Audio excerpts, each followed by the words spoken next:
ကောင်းတာလုပ်ချင်တဲ့စိတ်ကလေးပေါ်လာရင်အော်ငါအရွယ်နဲ့မတော်ဘူးဒါလည်းတားတယ်ခေါ်တာပဲနော်ငါအရွယ်နဲ့မတော်ဘူးဒါမျိုးမလုပ်သင့်ဘူးငါပြောရင်ရှက်စရာကြီးလူလောကဣရိဩတ္တပဆိုတာဆင်ញင်သုံးတတ်တာဣရိဩတ္တပတာ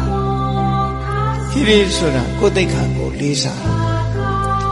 အော်ငါအရွယ်နဲ့ဒါမလုပ်သင့်ဘူးဒီစိတ်မျိုးတွေငါမွေးတာမကောင်းဆိုပြီးကိုယ့်ကိုပြန်တားတာအဲ့ဒါဒီလိုအတွေးနဲ့တားဒါကမ္မထာနဲ့တားတာမဟုတ်အတွေးနဲ့တားဆင်ញင်တုံတရားနဲ့တွဲတားဩငါဒီသက်တည်ရွယ်လို့ဖြစ်နေပြီဩသူများသက်တည်တတ်နေတာသူများဥစ္စာခိုးတာသူတော်ဘာသားများ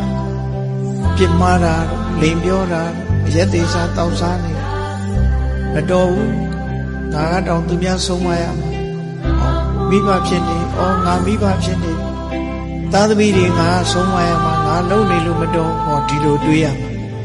အဲ့ဒါလည်းစိတ်ကိုတားတယ်လို့ခေါ်အဲ့ဒါလို့မတားလို့ရှိရင်လူလောကမှာရုပ်ပြက်ဆင်းပြက်ဖြစ်ပြီးဂုဏ်သိက္ခာကြီးကျဆင်းတယ်ဆရာဖြစ်ရင်ဆရာဂုဏ်သိက္ခာမိဘဖြစ်ရင်မိဘဂုဏ်သိက္ခာအလုံးသူဂုဏ်သိက္ခာနဲ့သူနေရတားမြစ်ရ